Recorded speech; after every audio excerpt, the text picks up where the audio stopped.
अस्सलाम वालेकुम दोस्तों, वेलकम टू अनदर वीडियो। कैसे हैं आप लोग? उम्मीद है खैरियत से होंगे। मैं हूं असद और एक बार फिर एक और नई वीडियो के साथ आपकी खिदमत में हाजिर हूं।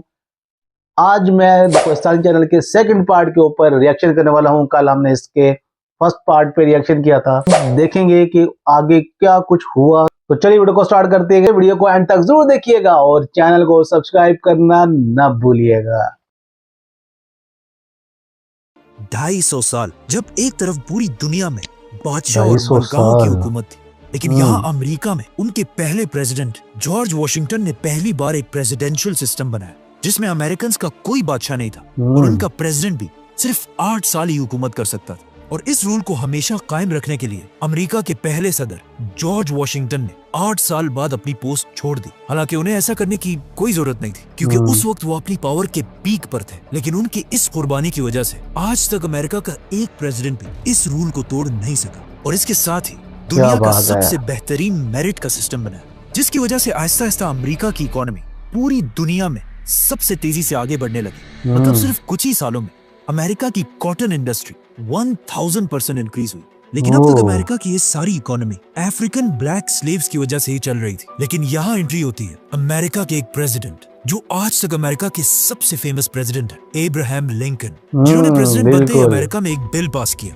कि अमेरिका के सारे अफ्रीकन ब्लैक स्लेव्स को आजाद कर दिया जाए और आज के बाद अमेरिका में कोई भी किसी दूसरे का गुलाम नहीं होगा। अब्राहम लिंकन के इस डिसीजन के बाद जो लोग अमेरिका के इस स्लेव ट्रेड से फायदा उठा रहे थे, उन्होंने लिंकन के इस फैसले से अमेरिका के खिलाफ बगावत कर दी और इस तरह अमेरिका की हिस्ट्री की सबसे बड़ी जंग सिविल वॉर शुरू हुई। लेकिन अब्राहम लिंकन कुछ ही सालों बाद ये जंग तो जीत गए, लेकिन इस जंग से अमेरिका को बहुत नुकसान हुआ। मतलब मिलियंस ऑफ लोग मारे गए। लेकिन एक बहुत बड़ा फायदा भी हुआ कि अमेरिका ने ये जंग जीतने के लिए इतने गन्स और वेपन्स बनाए कि अब अमेरिका के पास पूरी दुनिया से ज्यादा वेपन्स पड़े हुए थे। सिविल वॉर जीतने के बाद अब दुनिया में एक बहुत बड़ा चेंज आया, क्योंकि अब तक दुनिया की जितनी भी इन्वेंशंस हुई थी वो इस पुरानी दुनिया में हुई थी, लेकिन अब दुनिया की सबसे बड़ी इन्वेंशंस अमेरिका में होने लगी। टेलीफोन, सीविंग मशीन, इलेक्ट्रिसिटी और दुनिया का पहला एयरप्लेन भी अमेरिका में बना। इन सारी इन्वेंशंस के साथ साथ अमेरिका में दुनिया के सबसे ज्यादा वेपन्स भी बनाए जाते थे। लेकिन अब भी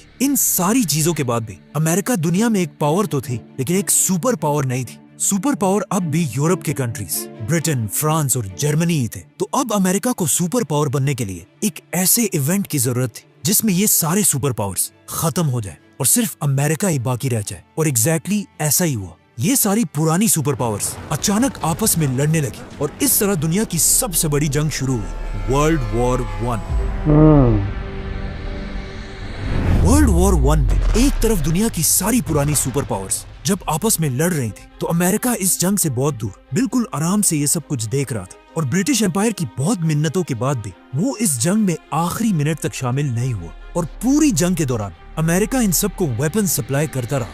वर्ल्ड वॉर 1 में दुनिया में एक ऐसी सिचुएशन थी कि जब एक तरफ दुनिया की सारी पुरानी सुपर पावर्स लड़ रही थी, जिसकी वजह से उनकी इकोनॉमीज बहुत ही खराब हो चुकी थी, तो एट द सेम टाइम दुनिया में सिर्फ एक ही स्टेबल कंट्री और एक ही स्टेबल करेंसी थी, अमेरिका और डॉलर। और जब आखिर वर्ल्ड वॉर 1 के हालात बहुत ही खराब हो गए, तो आखिर अमेरिका ने ही आकर यूरोप को इस जंग से निकाला और ये जंग जीत गया। और पहली बार वर्ल्ड वॉर 1 के बाद अमेरिका एक सुपर पावर बनने की तरफ जाने लगी। इसीलिए पूरी दुनिया से लोग अमेरिका में अपने पैसे इन्वेस्ट करने लगे, जिससे अमेरिका की इकोनॉमी, स्टॉक मार्केट और करेंसी दुनिया की सारी कंट्रीज से आगे बढ़ने लगी। लेकिन जैसे ही अमेरिका वर्ल्ड वॉर 1 के बाद अपनी पीक तक पहुंचा, अचानक आउट ऑफ नोवेयर अमेरिका की पूरी इकोनॉमी क्रैश हो गई। ये अमेरिका की तारीख का सबसे बड़ा क्रैश था और इस क्रैश को आज तक द ग्रेट डिप्रेशन के नाम से याद किया जाता है। ये इतना खतरनाक क्रैश था कि कुछ ही दिनों में अचानक अमेरिका के सबसे रिच लोग खाने पीने की चीजों के लिए भी रोड पर खड़े होकर भीख मांगने लगे। और इस क्रैश से ऑलमोस्ट 23,000 अमेरिकन ने अपने हाथों से अपनी जान ली,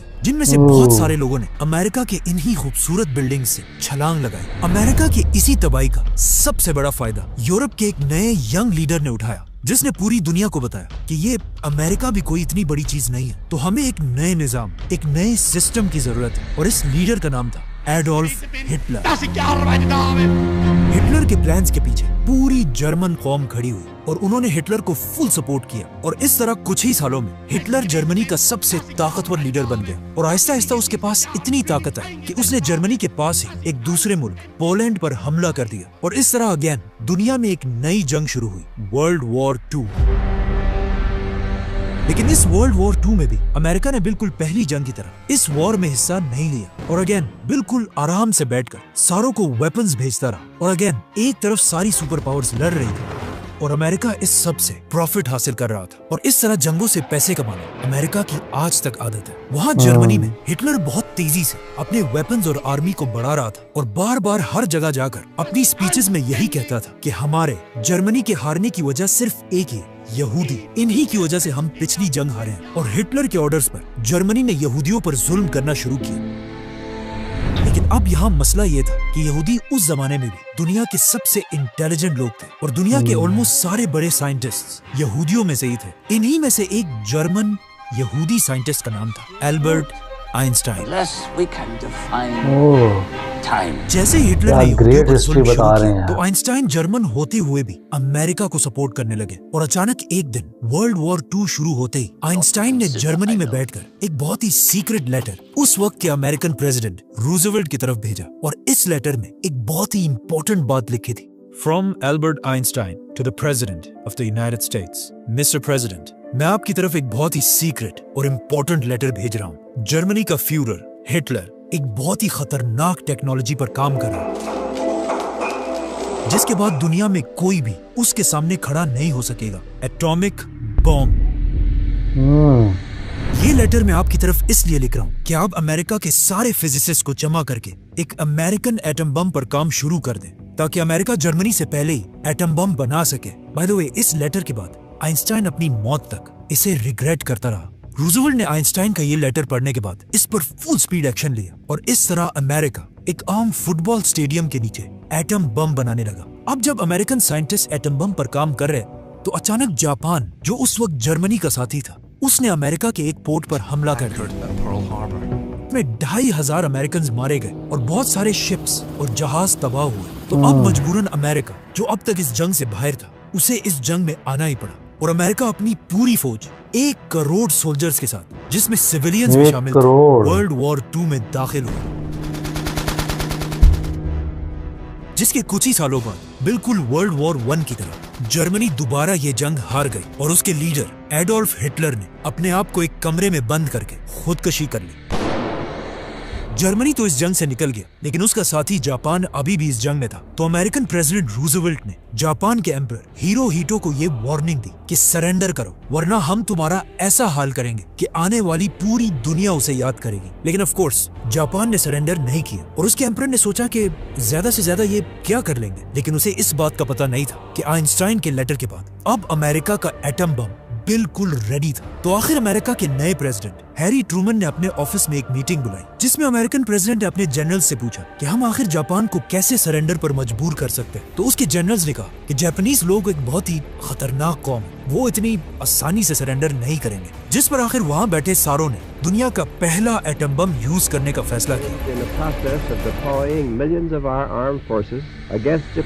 तो आखिर अमेरिका के एक आइलैंड से पॉल अपने जहाज पर एटम बम लेकर जापान की सिटी हिरोशिमा की तरफ रवाना हुआ। ये जहाज हिरोशिमा एग्जैक्ट 8:15 बजे पहुंचा, जिस वक्त इस सिटी के सारे बच्चे अपने स्कूल और बड़े अपने कामों पर जा रहे थे। और एग्जैक्ट इसी टाइम पर पॉल ने एक बटन दबाया और एटम बम को जहाज से फेंक दिया। ये एटम बम 44 सेकंड्स तक हवा में गिरता रहा, which means कुछ लोगों ने जरूर इस एटम बम को देखा होगा। जमीन तक पहुंचने से पहले ही अचानक आसमान में एक लाइट आई और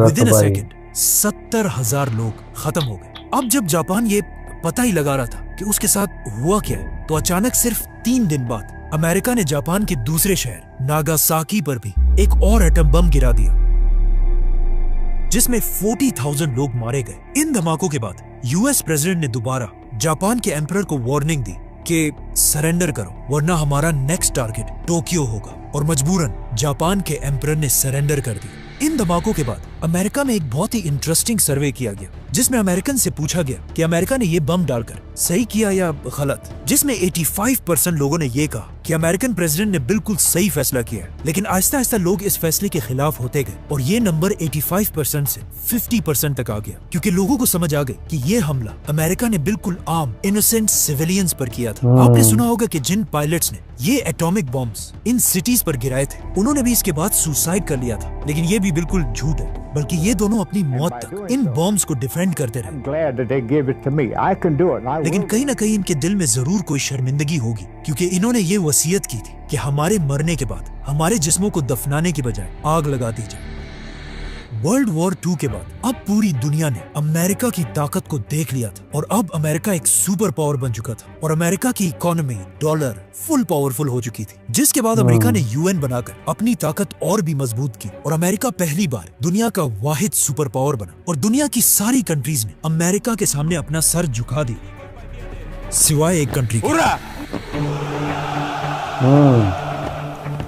अब दुनिया का सुपर पावर वही रह सकता था जिसके पास दुनिया में सबसे ज्यादा एटम बॉम्ब्स हो। तो सोवियत यूनियन ने अमेरिका के सिर्फ 4 साल बाद अपना एटम बम बनाया और इस तरह वो अमेरिका को डायरेक्टली चैलेंज करने लगा और दुनिया में सुपर पावर बनने की एक नई रेस शुरू हुई। सुपर पावर बनने की ये रेस शुरू तो वेपन्स और एटम बम से हुई थी, लेकिन आहिस्ता आहिस्ता ये रेस इन दोनों मुल्कों के हर चीज में फैल गई। चेस, स्विमिंग, ओलंपिक्स और इवन साइंस, क्योंकि दुनिया का पहला शख्स जब सोवियत यूनियन से पहली बार स्पेस की तरफ गया तो अमेरिका ने उनसे जीतने के लिए नासा को इतनी फंडिंग दी कि अमेरिकन साइंटिस्ट नील आर्मस्ट्रांग चांद तक पहुंच गया। दुनिया के सारे छोटे छोटे मुल्क भी इन दोनों सुपर पावर्स में एक की साइड लेने लगे, जैसे कि नॉर्थ कोरिया सोवियत और साउथ कोरिया ने अमेरिका का साथ दिया, पाकिस्तान ने अमेरिका और चाइना ने सोवियत का साथ दिया। इंडिया इस जंग में मोस्टली न्यूट्रल ही था, जो उनका बहुत ही जबरदस्त डिसीजन था, क्योंकि जिन कंट्रीज ने उस जमाने में इन सुपर पावर्स का साथ दिया था वो आज तक वन वे और द अदर इन्हीं कंट्रीज के गुलाम है। अमेरिका और सोवियत के दरमियान इस रेस में